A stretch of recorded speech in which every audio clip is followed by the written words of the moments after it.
one of the ways this lie shows up is when you have people, smart people, capable people who could do so many different things with their life, who see a systemic problem like income volatility in the United States. My guess is it's probably less severe here because of some of the regulations you have here. In the United States, income volatility, because there's like very few rules around how you can pay people.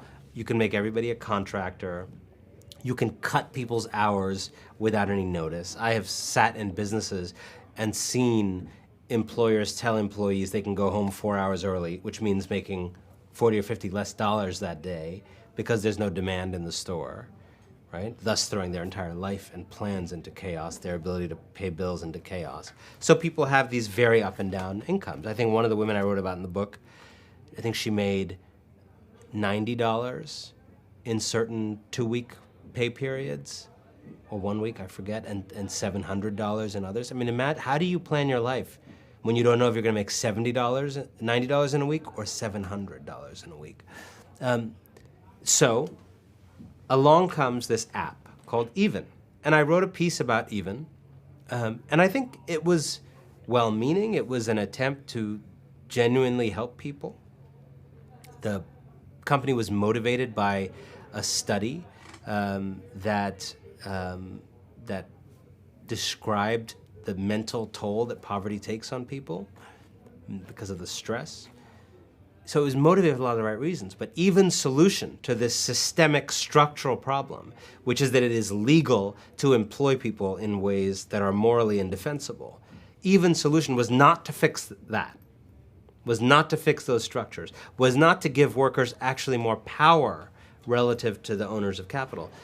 Even's solution was self-insurance. It was an app that would allow you in the weeks when you made $700 to put, let's say, $200 away, so you only get $500 now, put $200 in an account, and then in the week where you made $90, some of that $200 would come back to you. Now, and then it would charge you money. So in the vision of the kind of neoliberal world that we live in, this is a wonderful thing. It has many of the things we love. It's entrepreneurship, it's an easy solution. The point I wanted to make in the book, I'm not saying that I know for sure that Even should not exist. I think this is a complicated issue. But what Even is doing is profiting from a systemic cruelty, right? Even is making money, yes, selling a helpful service to people, that's true. But it is selling a service to them because of structural conditions in the economy that are not right and should be ended. And I believe that if the same people who founded Even actually wanted to solve this problem, they are smart, they are capable, they could fight for laws in the United States, in cities, making it illegal to employ people in these up and down ways. But they don't do that. And part of why I wrote the book is, in America today, we have forgotten the tool of the law. We have forgotten the tool of policy. We think that rich people and entrepreneurs are how you make change. And I challenge anyone to tell me which rich person or company has done more for old people in America than Social Security.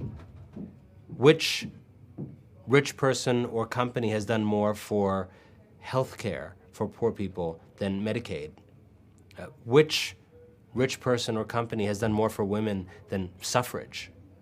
You know, which rich person or company has done more for African Americans than the Voting Rights Act and the Civil Rights Act? We actually know how to change the world. It's when we act together through our shared democratic institutions.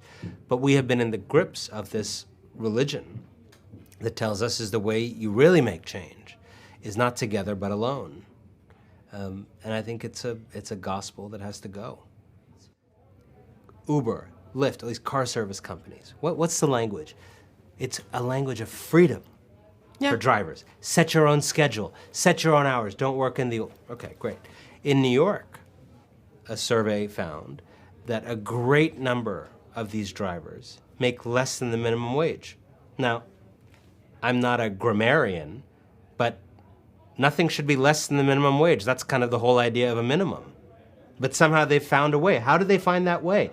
Because they invented some idealistic sounding concept where every driver was a micro-entrepreneur.